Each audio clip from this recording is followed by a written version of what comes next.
सभी शिक्षक साथियों को मेरा नमस्कार।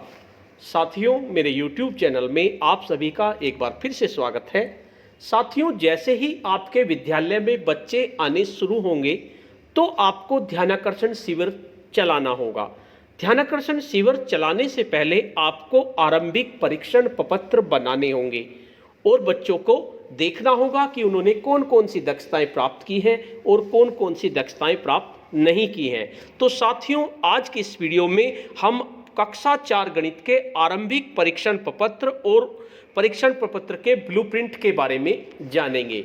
साथियों, ये परीक्षण प्रपत्र बनाने का सबसे अच्छा तरीका है और ये तरीका मुझे भेजा है प्रमोद कुमार जी ने, जो बांदा ब्लॉक में शाहजहाँपुर में सहायक अध्यापक के पद पर कार्यरत है। इसके लिए प्रमोद कुमार जी को बहुत बहुत धन्यवाद कि उन्होंने इतना सुंदर आकलन प्रपत्र और उसका ब्लूप्रिंट बनाकर मुझको भेजा, जिससे कि मैं इसको अपने चैनल पे अपलोड कर सकूं और ज़्यादा से ज़्यादा शिक्षक साथियों का भला हो सके। साथियों, आकलन प्रपत्र बनाने का एक तरीका होता है और प्रमोद कुमार जी ने उसी तरीके का यूज़ किया है, एक ब्लूप्रिंट तैयार किया है और इसके साथ साथ आकलन प्रपत्र बनाकर उन्होंने मुझे भेजा है। तो देखते हैं किस तरह का आकलन प्रपत्र उन्होंने बनाया है। वीडियो को शुरू करने से पहले मैं आपको बता देना चाहता हूं, अगर आप चाहते हैं इस तरह की इन्फॉर्मेटिव वीडियो आपको एक प्लेटफॉर्म पर मिले तो उसके लिए मैंने इन्फॉर्मेटिव वीडियो व्हाट्सएप ग्रुप और इन्फॉर्मेटिव वीडियो टेलीग्राम ग्रुप बनाए हुए हैं। आप चाहें तो मेरे ग्रुप से जुड़ सकते हैं। ग्रुप का लिंक आपको वीडियो के डिस्क्रिप्शन बॉक्स में मिल जाएगा, जिस पे क्लिक करके आप मेरे ग्रुप से जुड़ सकते हैं। तो चलिए जानते हैं गणित का ब्लूप्रिंट। सबसे पहले प्रमोद कुमार जी ने गणित का ब्लूप्रिंट बनाया है कक्षा 4 का। कुल प्रश्न 15 है और कुल अंक 15 गुणा 3 यानी कि 43 अंकों की आपकी ये परीक्षा है। पहला क्राइटेरिया उन्होंने लिया है जिसमें ज्ञानात्मक प्रश्न भी लिए हैं, बोधात्मक भी लिए हैं, अनुप्रयोगात्मक भी लिए हैं और तर्कात्मक भी लिए हैं। जो आपका तरीका दिया हुआ है आपके ध्यानाकर्षण मॉड्यूल में कि ज्ञानात्मक आपके 20% होने चाहिए, बोधात्मक आपके 50% होने चाहिए, अनुप्रयोगात्मक 20% होने चाहिए और तर्कात्मक आपके 10% होने चाहिए। यानी कि ज्ञानात्मक 20% होंगे तो 20% के प्रश्न बैठेंगे 3, तो 3 में 2 वस्तुनिष्ठ और 1 आत्मनिष्ठ इन्होंने ज्ञानात्मक प्रश्न लिए हैं। इसके साथ साथ बोधात्मक आपके 7 प्रश्न होंगे, जिनमें से 5 वस्तुनिष्ठ होंगे और 2 आत्मनिष्ठ होंगे। इसी तरह से अनुप्रयोगात्मक आपके 3 प्रश्न होंगे, 2 वस्तुनिष्ठ होंगे और 1 आत्मनिष्ठ होंगे। और तर्कात्मक भी आपके 2 प्रश्न होंगे, 10% यानी कि 2% होंगे और 1 आपका वस्तुनिष्ठ होगा और 1 आपका आत्मनिष्ठ होगा। कुल मिलाकर 10 प्रश्न आपके वस्तुनिष्ठ होंगे और 5 प्रश्न आपके आत्मनिष्ठ होंगे। यानी कुल मिलाकर आपको 15 प्रश्न का आकलन प्रपत्र बनाना है। ये दूसरा क्राइटेरिया है। क्राइटेरिया 2 आसान, 30% इन्होंने आसान लिए हैं, औसत इन्होंने 50% लिए हैं और कठिन इन्होंने 20% लिए हैं। योग 100% हो जाता है। यानी आसान प्रश्न इन्होंने 5 लिए हैं, औसत प्रश्न इन्होंने 7 लिए हैं और कठिन प्रश्न इन्होंने 3 लिए हैं। कुल मिलाकर 15% हो जाते हैं क्राइटेरिया 2 के अनुसार। उसके साथ साथ इन्होंने क्राइटेरिया 3 लिया है, यानी कि इन्होंने कक्षा 4 का आकलन प्रपत्र बनाया है। तो कक्षा 4 के आकलन प्रपत्र में इन्होंने कक्षा 1 के प्रश्न भी लिए हैं, कक्षा 2 के भी लिए हैं और कक्षा 3 के लिए भी लिए हैं। कितने कितने लिए हैं? कक्षा 1 के इन्होंने 26% लिए हैं, यानी कि 4 प्रश्न लिए हैं। कक्षा 2 के इन्होंने 34% लिए हैं, यानी कि 5 प्रश्न लिए हैं और कक्षा 3 के इन्होंने 40% लिए हैं, यानी कि 6 प्रश्न लिए हैं। कुल मिलाकर इन्होंने 15 प्रश्न इस तरीके से लिए हैं। कक्षा 1 के 4, कक्षा 2 के 5 और कक्षा 3 के 3। क्राइटेरिया 4 जो सबसे ज़्यादा महत्वपूर्ण है, प्रेरणा सूची में लर्निंग आउटकम की क्रम संख्या।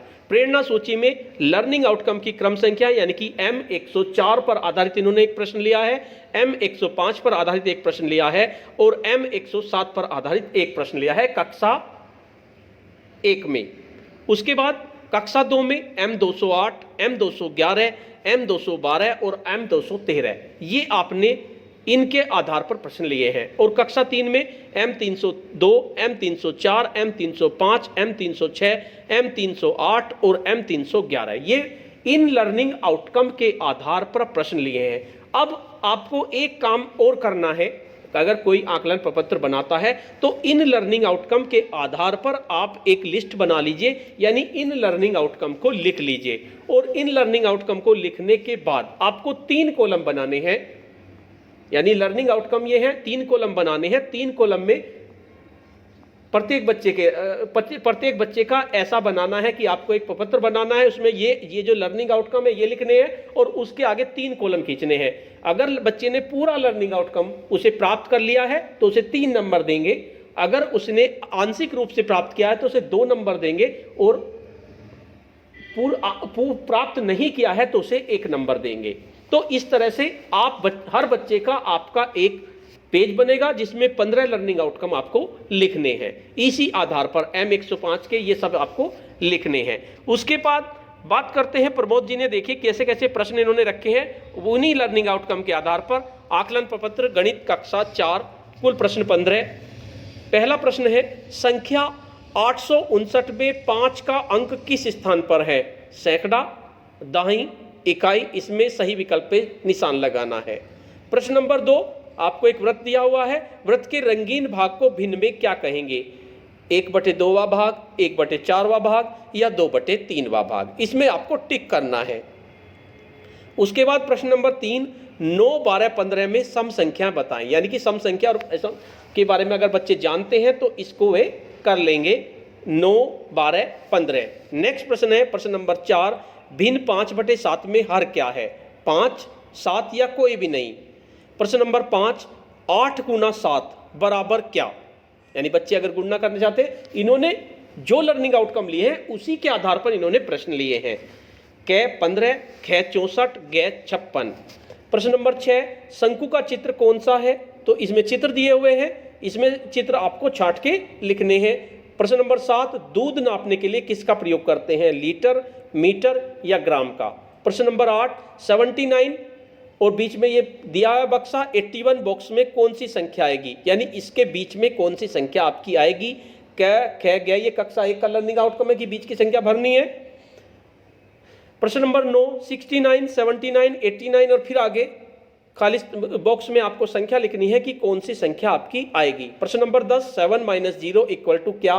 कै 0, ख 7, गै 70।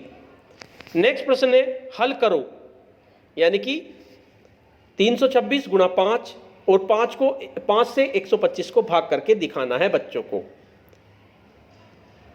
अभी तक हमारे जो प्रश्न चल रहे थे वे आपके बहुविकल्प पे चल रहे थे, अब आपके लिखने वाले हैं, यानी कि 5 प्रश्न आपके ऐसे भी देने हैं। प्रश्न नंबर 12, एक टोकरी में 25 सेब हैं, इनमें से 7 सेब बिक गए, अब टोकरी में कितने सेब बचे? उसके बाद स्पेस दिया हुआ है, इसमें बच्चे को लिखना है। नेक्स्ट प्रश्न है, एक वर्ष में कितने दिन होते हैं?